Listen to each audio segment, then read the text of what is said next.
cafard à l'entrée et bouilli à la sortie. On se souvient tous de Men in Black comme d'un film ultra cool sorti dans les années 90, avec son duo Will Smith-Tommy Lee Jones, les costumes noirs, les Ray-Ban, les aliens, le neurolyseur, la chanson, tout ça, c'est resté. Moi je me rappelle surtout l'avoir vu quand j'étais au lycée. À l'époque, après Independence Day et Mars Attacks, j'avais l'impression d'avoir déjà vu pas mal de choses autour du sujet extraterrestre. Et puis Men in Black est arrivé. C'était drôle, stylé, visuellement très marquant, et tout ça avec une aisance incroyable. Le problème, c'est qu'avec le temps, on a surtout retenu cette image-là. Le film cool, le duo, la chanson, le style, et c'est précisément comme ça qu'on est passé à côté du reste. C'est chiant, hein? Parce que derrière cette façade, Barry Sonnenfeld filme autre chose. Quelque chose de plus bizarre, de plus acide qu'on le dit souvent. Et si vous pensez avoir fait le tour de Men in Black, je vais vous prouver qu'on s'est peut-être trompé de film depuis le début. Nous sommes eux, nous sommes ils. Nous sommes les Men in Black. Tu connais la différence entre toi et moi? Sur moi, c'est la classe.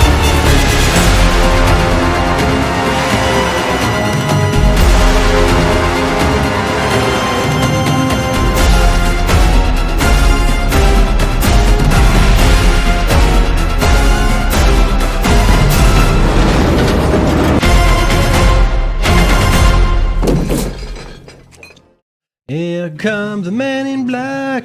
Men in Black, l'un des plus grands films des années 90, immense succès en France, on va en parler dans cette vidéo. C'est aussi l'un des premiers films que j'ai vu au cinéma. Parce que c'est vrai que dans les années 90, j'allais pas beaucoup au ciné, mais celui-ci, je suis content de dire que je l'ai vu au cinéma. Tu parles, un truc pareil, ça s'oublie pas comme ça. Mais avant d'aller plus loin, Men in Black, de quoi ça parle? La Terre serait un point de passage pour les extraterrestres, qui seraient en fait sur Terre en transit. Ils sont installés là, en douce, ils sont parmi nous, et nous on ne se doute de rien, parce qu'ils sont déguisés en humains. Un costume de gare. Ce type était déjà moche avant d'être un alien. Un an après Independence Day, finalement Men in Black prend tout ça à revers, puisqu'on a aucune invasion extraterrestre, on n'a pas de vaisseau qui rase New York, on a juste une comédie, une cohabitation absurde entre les humains et les extraterrestres, et tout ça se passe derrière le quotidien le plus banal. Pour gérer tout ça, on a les Men in Black, c'est une administration secrète, totalement anonyme, des types en costume, sans identité, sans vie privée, qui passent leur temps à régler des problèmes extraterrestres, pendant que d'autres remplissent des dossiers et contrôlent les frontières. Le QG des Men in Black, c'est une sorte de terminal d'aéroport. C'est dans ce décor qu'on suit un jeune flic new-yorkais, James Edwards, un peu arrogant, que K va décider de recruter. Et tout le film repose là-dessus, sur l'opposition entre ces deux caractères. On va bien sûr parler des suites, qui ont eu plus ou moins de succès, on va y revenir. Mais d'abord, pourquoi ce premier Men in Black il est aussi culte finalement? Pourquoi il fonctionne encore bien aujourd'hui, au-delà de ses vannes et de son humour, de son rythme? C'est sûrement parce que derrière son statut de blockbuster totalement déjanté, c'est un film qui est beaucoup plus malin qu'il n'y paraît.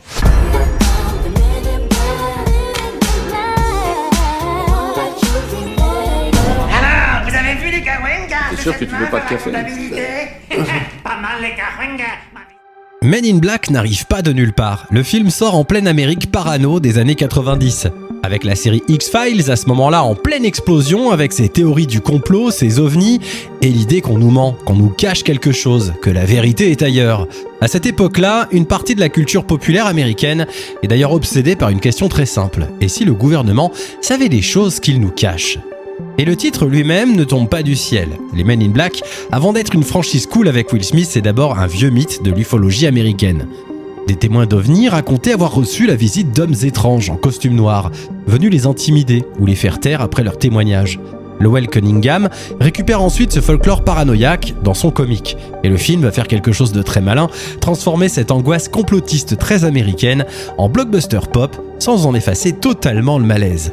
Le matériau de départ, d'ailleurs dans le comics, est beaucoup plus sombre que le souvenir laissé par le film. Les Men in Black n'y sont pas seulement une police secrète chargée de gérer des aliens, ce sont des agents opaques, impitoyables, qui évoluent dans un univers plus paranoïaque, plus brutal, et aussi plus proche de la théorie du complot, au milieu d'un bestiaire paranormal beaucoup plus large. C'est à ce moment-là que le projet devient un film. En 1992, les producteurs Walter F. Parks et Laurie MacDonald optionnent les droits du comique et engagent Ed Solomon pour écrire un scénario, d'abord très fidèle à cette noirceur. L'adaptation se met donc en place du côté de Columbia, avec Amblin dans l'équation et Steven Spielberg en producteur exécutif. Le film qu'on connaît n'existe pas encore vraiment, il faut d'abord trouver le bon metteur en scène. Le choix du réalisateur ressemble d'ailleurs à un petit parcours d'obstacles. Les producteurs veulent Barry Sonnenfeld, qui les a impressionnés avec son humour noir dans La Famille Addams, mais il est pris à l'époque par Get Shorty. Le projet passe alors entre plusieurs mains. John Landis tout d'abord, qui refuse en disant que ça ressemble aux Blues Brothers avec des aliens, avant de reconnaître plus tard qu'il s'était trompé. Quentin Tarantino est lui aussi approché, mais ne donnera pas suite. Ce retard finit par servir le film parce qu'il permet finalement à Barry Sonnenfeld de s'en emparer. Et c'est là que tout change. Ancien directeur de la photographie des frères Cohen, Sonnenfeld apporte au projet son goût du cadre frontal, du rythme sec, et surtout une ligne de conduite très claire, faire un French Connection avec des extraterrestres. Il ne veut pas simplement adapter le comique, mais en faire un blockbuster populaire, construit sur un noyau beaucoup plus froid, plus bizarre et plus sec qu'il n'en a l'air. Le casting va évidemment définir l'identité de Men in Black. Tommy Lee Jones tout d'abord en agent K, c'est l'ancrage du film. Sonnenfeld lui interdit d'être drôle. Il veut de l'austérité, une froideur et presque du vide. Toute la comédie naît justement de ce contraste. K n'essaye jamais d'être drôle, il traite l'absurde galactique comme une routine administrative. Face à lui, Will Smith apporte exactement l'énergie opposée. Il a le mouvement, la vitesse, l'arrogance, le charme, l'improvisation. Là où Tommy Lee Jones est une pierre tombale, Smith est une étincelle. Et c'est ce déséquilibre qui fait naître le duo. Sans ça, Men in Black ne fonctionne pas. Autour d'eux, Linda Fiorentino apporte au film sa sécheresse de film noir, sa débrouillardise face à l'inconnu. La victime semble dépourvue de rectum. Il va sans dire que c'est extrêmement... Bizarre. Et puis il y a aussi Vincent D'Onofrio, qui transforme Edgar en anomalie physique totale. Pour jouer cet insecte coincé dans une peau humaine trop étroite, il ne se contente pas d'une voix bizarre, il travaille son corps comme une enveloppe mal habitée.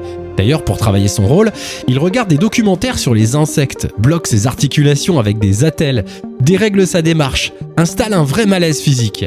Le maquillage pousse encore plus loin cette logique, avec des paupières collées, des prothèses dans le cou, des lentilles opaques, des fausses dents, du silicone et une peau tirée dans tous les sens. Le but est simple, faire sentir qu'un cafard géant porte mal une peau humaine. Et au milieu d'un blockbuster estival, ce niveau de body horror est clairement une anomalie. Et pourtant, ce casting a failli être bien différent. Le rôle de l'agent J, par exemple, n'a rien d'une évidence. Steven Spielberg pousse d'abord le nom de Chris O'Donnell, alors associé à Robin dans les films Batman du milieu des années 90. David Schwimmer, qui incarne Ross dans la série Friends, est aussi approché. Mais Sonnenfeld, lui, veut absolument Will Smith. Il sait que le film a besoin de son arrogance naturelle, de son culot et de son énergie pour que le choc avec Tommy Lee Jones fonctionne vraiment.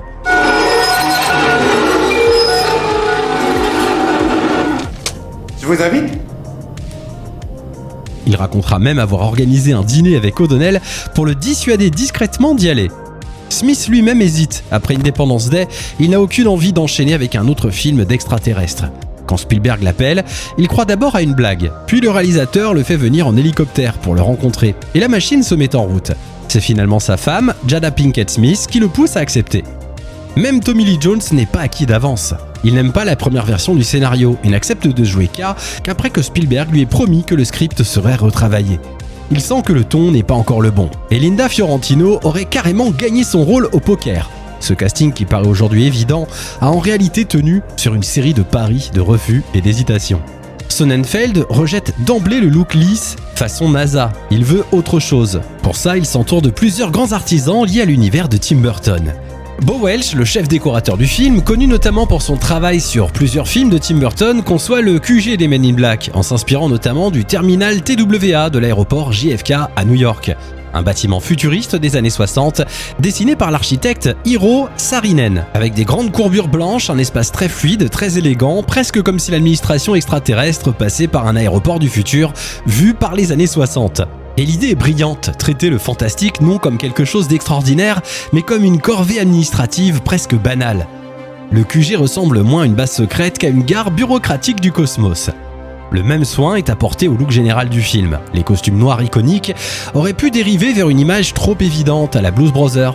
La costumière Marie Vogue cherche justement à éviter ça. Sa vraie référence, c'est plutôt le costume gris ultra élégant de Cary Grant dans La mort aux trousses. L'idée n'est pas de faire des clowns cool en noir, mais des silhouettes presque abstraites, très sobres, avec un raffinement intemporel. À la musique, Danny Elfman rejoint le projet presque par hasard. après avoir croisé Vincent D'Onofrio sur un autre plateau. Il compose une partition mécanique, ironique, mystérieuse, très loin des musiques de films de science-fiction de l'époque. Le tournage débute en mars 1996 et Sonnenfeld impose très vite une idée toute simple. New York doit être un personnage central. C'est la seule ville où l'étrange paraît immédiatement plausible. Dans Men in Black, le fantastique fonctionne parce qu'il est injecté dans le quotidien le plus banal. Certaines contraintes de tournage ont même aidé le film à trouver sa forme finale. La grande poursuite du début du film, quand Will Smith course l'extraterrestre avant son recrutement, devait d'abord être filmée au Lincoln Center, l'un des plus grands complexes culturels de New York. Mais les coûts étaient trop élevés. Sonnenfeld déplace alors la scène au musée Guggenheim. Et ce changement est loin d'être anodin. Avec sa rampe circulaire, ses courbes blanches et son architecture futuriste, le Guggenheim donne à la scène une étrangeté beaucoup plus forte que le lieu initial. Encore une fois, une contrainte pratique finit par devenir une vraie idée de cinéma. Et puis il y a le grand champ de bataille du film, les effets spéciaux. Sur Men in Black, on assiste à une vraie cohabitation entre Rick Baker pour les effets pratiques et ILM pour le numérique. Baker dira lui-même que c'était alors le travail le plus complexe de toute sa carrière. D'abord parce qu'il devait faire valider ces créatures par Sonnenfeld et Spielberg en même temps, ce qui n'a rien de reposant. Mais surtout parce que Sonnenfeld arrivait avec des idées parfois très radicales. Au début de la pré-production, il voulait par exemple des extraterrestres qui ne ressemblent à rien de familier, au point de demander à Baker pourquoi est-ce qu'ils auraient des yeux. Problème évident, sans les yeux, impossible de savoir où une créature regarde. Sonnenfeld reviendra sur cette idée, mais ça raconte plutôt bien la direction qu'il cherchait. Ne pas fabriquer des aliens trop attendus et pousser l'étrangeté le plus loin possible. La fabrication du film devient encore plus fragile à l'approche de la fin. Après plusieurs mois de travail, Sonnenfeld voit le montage du final original et comprend qu'il y a un problème. Dans cette première version, la bestiole devait parler avec Will Smith et le climax reposait en partie sur un échange presque philosophique entre J, K et le monstre. Autrement dit, le film aurait dû se terminer sur une discussion avec une bestiole géante. Je vais te dire une bonne chose, le seul chemin pour quitter cette planète, ma puce, il passe par moi. Sonnenfeld a finalement rejeté l'idée et proposé un nouveau final beaucoup plus physique, beaucoup plus nerveux, tout en débloquant 4,5 millions de dollars supplémentaires pour demander à ILM de refaire toute la scène et transformer le climax en vraie séquence d'action. Mais le vrai miracle se joue encore ailleurs, au montage. À 2 semaines de la fin, l'intrigue impliquant une guerre entre les Arquiliens et les Balsiens se révélait trop compliquée. Le public test ne comprenait pas grand-chose à cette géopolitique galactique.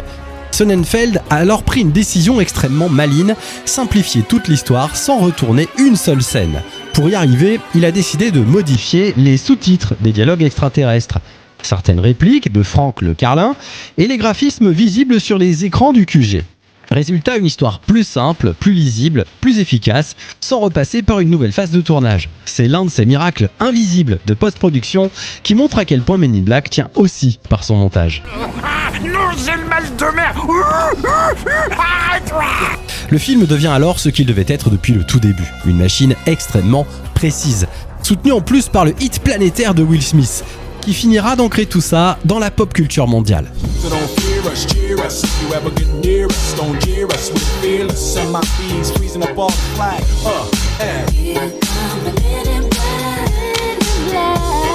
Men in Black sort aux États-Unis le 2 juillet 1997, puis en France le 6 août. Le budget est d'environ 90 millions de dollars. Alors c'est une grosse production, mais on est encore loin des mastodontes industriels qui dominent la décennie à la même période.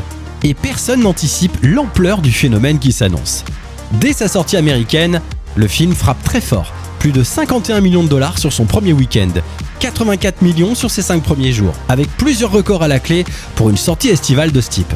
La suite est encore plus impressionnante. Le film termine sa course à 250,7 millions de dollars aux États-Unis et au Canada, auxquels s'ajoutent 338,7 millions à l'international, pour un total au box-office de 589,3 millions de dollars. Il devient alors le plus gros succès de Sony jusqu'à un certain Spider-Man en 2002. En France, le raz-de-marée est tout aussi net. Le film sort en plein été et finit autour de 5,7 millions d'entrées, ce qui en fait l'un des très gros cartons de 1997 chez nous. Il s'impose très vite au box-office français, au point que Le Monde parle dès sa sortie d'un démarrage record à Paris. À ce moment-là, tout s'aligne. Will Smith devient définitivement une machine à blockbuster. Le film confirme son statut de roi du 4 juillet américain et son image déborde immédiatement du cinéma. La chanson tourne partout, les affiches marquent les esprits et même les lunettes Ray-Ban Predator 2 connaissent un énorme regain de popularité après la sortie du film. Sur le plan critique, l'accueil est aussi très bon. Aujourd'hui encore, Rotten Tomatoes lui donne 91% d'avis favorables. Beaucoup de critiques saluent son efficacité immédiate. Jen Siskel parle d'un film d'aventure intelligent, drôle et branché. Roger Ebert met en avant l'humour du film et les créatures de Rick Baker. Janet Maslin, dans le New York Times, remarque même que le film est plus pince sans rire, plus singulier et plus ambitieux que ne laissait penser sa campagne de promotion. Le film est souvent salué pour son efficacité, puis rangé dans la case du blockbuster léger et parfait. On admire la mécanique, le duo, les effets spéciaux, le rythme, mais on s'arrête souvent là. Autrement dit, on voit très bien pourquoi le film marche, mais beaucoup moins ce qu'il raconte vraiment.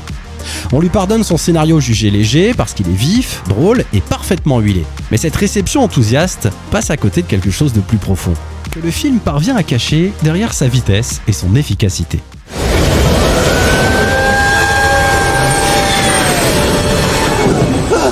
C'est l'une des meilleures comédies de science-fiction grâce notamment à son duo comique, un duo iconique, Tommy Lee Jones et Will Smith. Vraiment tous les deux, moi je les adore dans ce film, ils sont incroyables.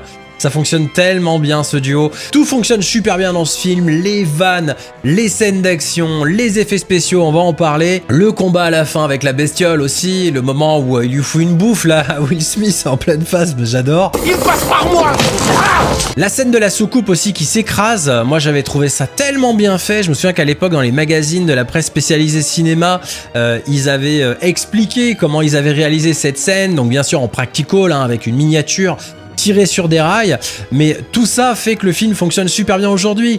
Rick Baker, bien sûr au maquillage, Vincent D'Onofrio, mais c'est incroyable ce qu'ils ont fait sur lui, on le reconnaît à peine. Et puis ce petit extraterrestre là, cette petite créature qui est vraiment adorable. Là aussi, c'est incroyable. Regardez comment ils ont fait ça. C'est de la chirurgie, c'est super bien fait. C'est vraiment du travail d'orfèvre au niveau des effets spéciaux. Moi, je reste de toute façon totalement ébahi devant les prouesses techniques et les effets spéciaux de ce Men in Black. La blague qui avait le plus tourné à l'époque, c'était bien sûr les personnages aussi qu'on voit dans l'écran de contrôle du QG du Ami-B. Donc on reconnaît Steven Spielberg, bien sûr, en haut à gauche, George Lucas et Stallone. Et puis ils nous ont mis aussi Michael Jackson. Ça, ce sera dans Men in Black 2. Et puis sans oublier Madame Edelson. Madame Edelson, ma préférée. Je vous l'ai déjà répété 300 millions de fois. Bon, le film a eu un tel succès qu'à l'époque c'était un raz-de-marée. Le clip de Will Smith, il tournait non-stop à la télé, la musique aussi sur toutes les radios. Les suites, elles sont moins bonnes, on va se dire les choses franchement. Même si j'ai une petite affection quand même pour Men in Black 3 avec tout le délire du voyage temporel. Puis ils ont réussi aussi à remettre un peu d'émotion, je trouve, dans ce film. Ça manquait cruellement dans Men in Black 2. Donc pour moi, voilà, Men in Black 3 reste une bonne suite, mais à aucun moment, de toute façon, les suites de Men in Black n'ont égalé ce qu'ils ont réussi à faire dans le premier film, parce que c'est un film beaucoup plus cynique finalement, beaucoup plus sombre, qui dit plein de choses sur notre société, et c'est ce dont je vais vous parler maintenant. Mais d'abord, petite pause pour vous remercier tout simplement d'être chaque semaine de plus en plus nombreux à rejoindre Clap Story, à regarder les vidéos, à laisser des commentaires. Moi je vous lis chaque semaine, vous me régalez vraiment. Vous êtes une commu incroyable, je pensais vraiment pas être capable de pouvoir réunir autant de passionnés de cinéma sur YouTube, de cinéphiles engagés. Donc merci à vous pour vos likes, vos commentaires, vos boosts, vos partages. Vérifiez bien d'ailleurs que vous êtes abonnés à la chaîne. C'est important parce que plus de la moitié d'entre vous regardez les vidéos sans être abonnés, et pourtant c'est le meilleur soutien. Donc faites-le, ça reste gratuit, c'est anonyme, ça se fait en un clic. Vous cliquez sur le bouton s'abonner et on passe à autre chose.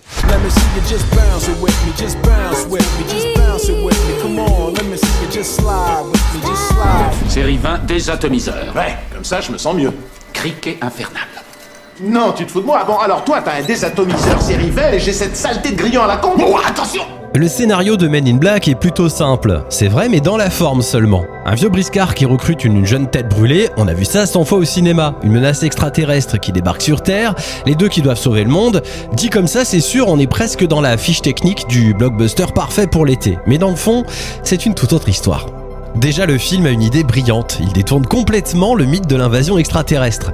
La plupart des aliens ne sont pas là pour nous conquérir avec des rayons laser, ils viennent chercher du travail, demander l'asile politique ou tenir un kiosque à journaux. Le film remplace l'imaginaire de la guerre par celui de la cohabitation.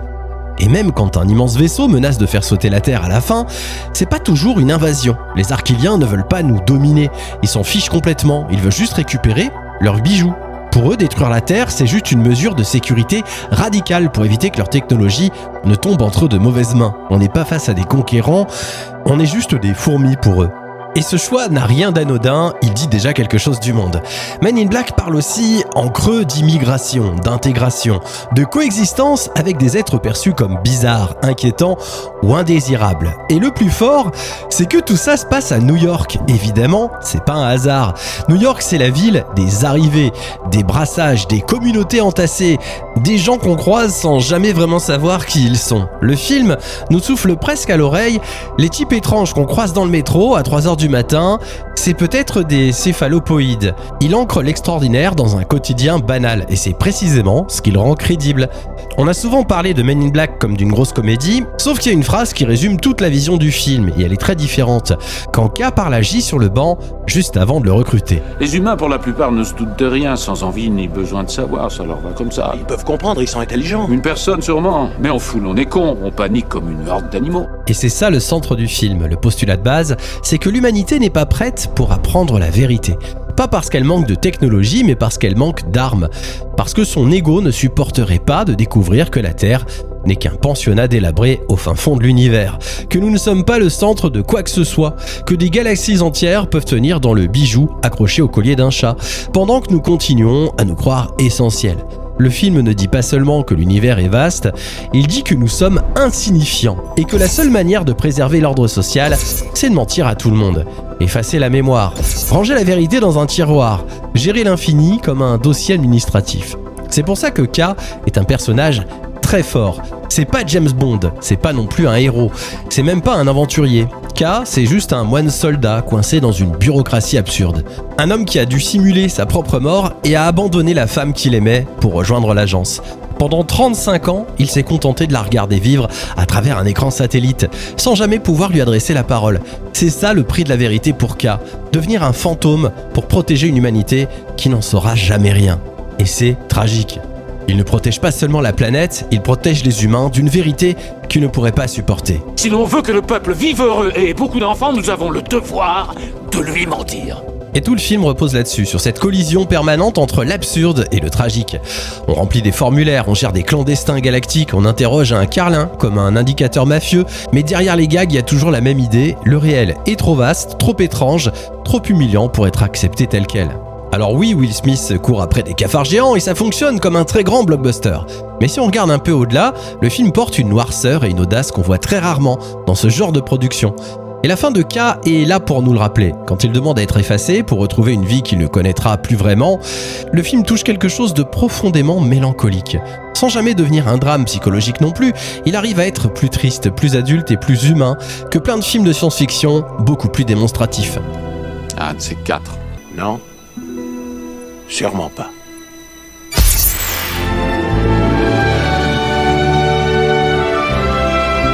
Si le film va aussi vite, c'est parce qu'il est écrit comme un rapport de police. En 1h30, le dossier est bouclé. On a le crime, les indices, la poursuite et le coupable. Et cette vitesse, c'est un tour de magie. Le film ne nous laisse jamais le temps de réaliser l'horreur de ce qu'on voit. On n'a pas le temps de s'apitoyer sur la vie brisée de K ou sur le fait que la Terre est à 2 doigts de disparaître. On flashouille les témoins, on nettoie la scène de crime et on passe au dossier suivant. C'est précisément cette cadence d'enquête qui nous fait oublier qu'on est dans un polar super sombre. Et le concept ne fonctionnerait pas si le film cherchait à faire des clins d'œil aux spectateurs toutes les 30 secondes. La règle imposée par Barry Sonnenfeld est simple, personne ne rit de la situation. Le monde est dingue, mais les personnages le trouvent normal. Quand K interroge Frank le carlin, il ne joue pas la surprise, il ne fait pas de grimace s'il ne souligne pas l'absurdité de la scène. Il parle à un chien comme s'il auditionnait un informateur de la mafia. C'est ça le vrai courage comique du film. L'humour ne vient pas de personnages qui commentent le ridicule, il vient du fait que le ridicule est déjà devenu une norme. Et le duo central devient bien plus intéressant qu'un simple tandem comique. L'alchimie entre J et K n'est pas juste une mécanique de buddy movie, c'est presque une transmission de deuil. J, c'est l'arrogance de l'humanité, il croit tout savoir, il se fie à son instinct et à son ego. K, c'est la fatigue, il a déjà tout vu, tout perdu, tout enterré, il n'attend plus rien de la vie, il continue parce qu'il le faut. Du coup, la formation de J n'est pas seulement un apprentissage du métier, ce n'est pas comment tirer avec un gros flingue ou piloter une voiture volante. C'est un processus beaucoup plus dur. K lui apprend en fait à tuer son ego. Devenir un Men in Black, c'est pas devenir un super-héros, c'est accepter de ne plus être personne. Abandonner son nom, son passé et ses attaches. Devenir un rouage sans gloire dans une machine qui protège un monde trop bête pour comprendre ce qui l'entoure. Et c'est peut-être ça au fond que tout le monde a mal lu dans Men in Black. Sous la comédie et les gadgets, le film raconte que nous ne sommes pas faits pour être les héros de l'univers. Mais nous sommes peut-être juste trop orgueilleux pour l'admettre. Oh, pardon! C'était pas ta tantine? Dis donc, toi, lâche-moi les baskets ou tu vas prendre mon pied au cul.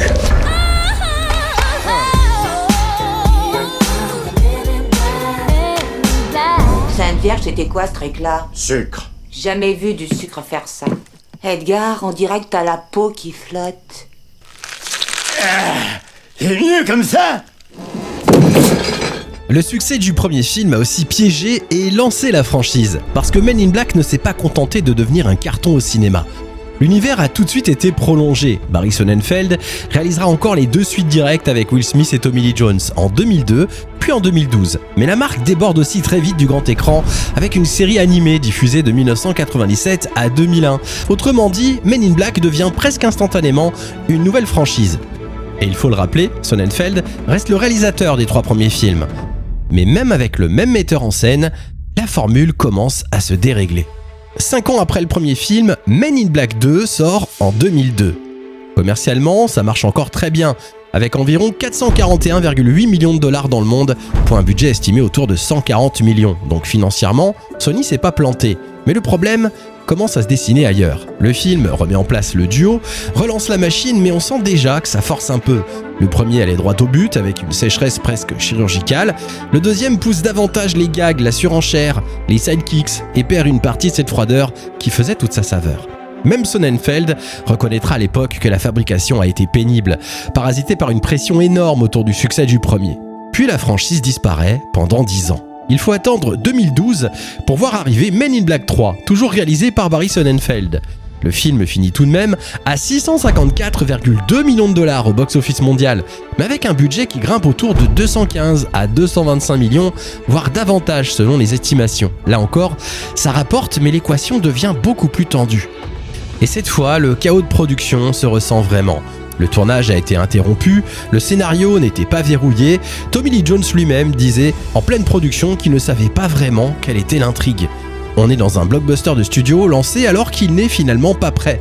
Malgré ça, le film trouve encore quelques bonnes idées. Le voyage dans le temps lui donne au moins une vraie direction émotionnelle et surtout une profondeur inattendue. En retournant en 1969, Men in Black 3 ne joue pas seulement avec les paradoxes temporels. Il reconnecte la franchise à une certaine mythologie américaine. Entre le programme Apollo, la fusée, la nostalgie d'une Amérique conquérante et une forme de mélancolie historique que les films précédents n'avaient jamais vraiment touché. Et puis il y a bien sûr la relation entre J et le jeune K.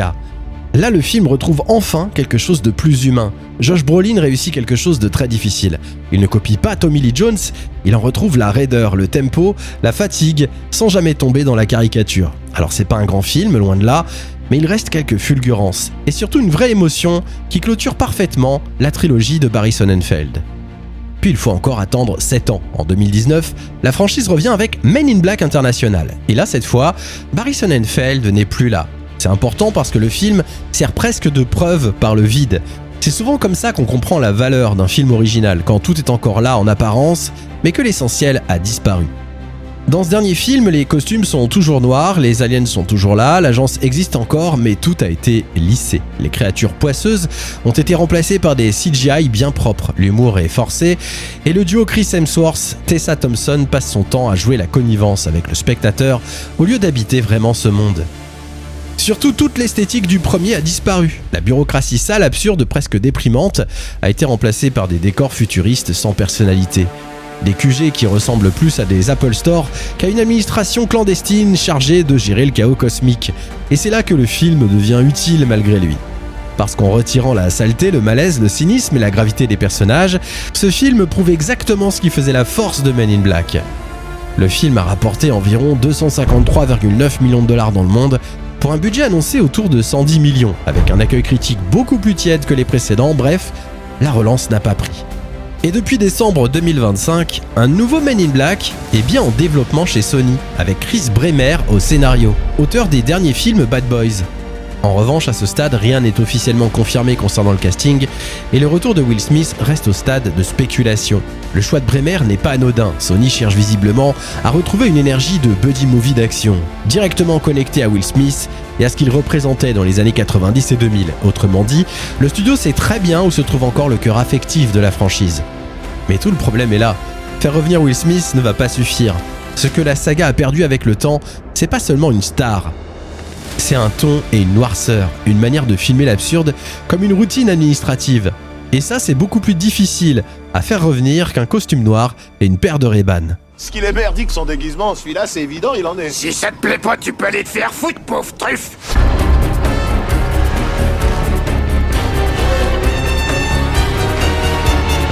West Point, diplômé avec mention. On est là parce qu'il vous faut les meilleurs, des meilleurs, des meilleurs, monsieur. C'est votre Captain America de service, là. Les meilleurs, des meilleurs, des meilleurs, monsieur. Au fond, si Men in Black tient encore aussi bien aujourd'hui, 30 ans plus tard, c'est pas seulement à cause des costumes noirs, du duo ou de la chanson de Will Smith. C'est parce que c'est un film qui respecte son spectateur.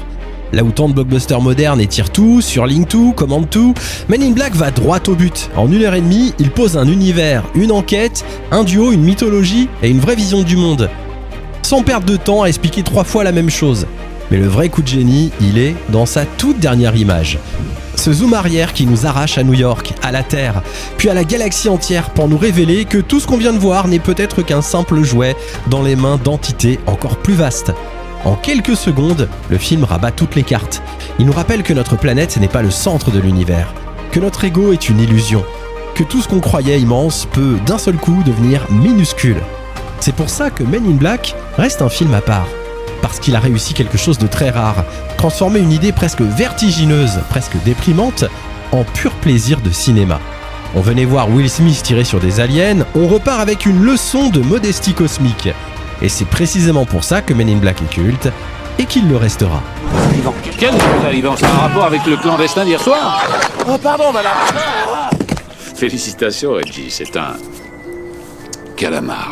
En fait, il est plutôt mignon. Et maintenant, attendons de voir ce qui nous réserve pour la suite pour ce Men in Black 5. Alors bien sûr, il faut que Will Smith revienne, sinon ça n'a aucun intérêt. Je pense qu'ils ont compris qu'un Men in Black sans Will Smith, ça n'intéresse personne. Après, est-ce qu'il y aura Barry Sonnenfeld de retour à la réalisation? J'en doute, parce que le mec fait plus grand chose. Et puis si tu mets pas un mec comme Barry Sonnenfeld ou Tim Burton à la réalisation de ce genre de film, ça peut pas le faire. Forcément, faut un truc un peu décalé, déjanté. Bon courage à eux, à mon avis, c'est pas gagné. En attendant, dites-moi quelle est votre scène préférée de Men in Black tout de suite en commentaire. Peut-être la petite phrase, la vanne qui vous fait toujours autant rire. Likez, partagez, boostez la vidéo. Et puis n'hésitez pas aussi à rejoindre les membres de Clap Story. En cliquant sur le bouton rejoindre, vous accéderez à plein d'avantages, notamment des intégrales des grandes sagas du cinéma qui sont dispo sur la chaîne. Je vous laisse aller voir une autre vidéo d'ailleurs qui va s'afficher là dans un instant que vous n'avez peut-être pas encore vue. En attendant, on va se retrouver la semaine prochaine pour une nouvelle histoire de film sur Clap Story. Soyez heureux. Ciao.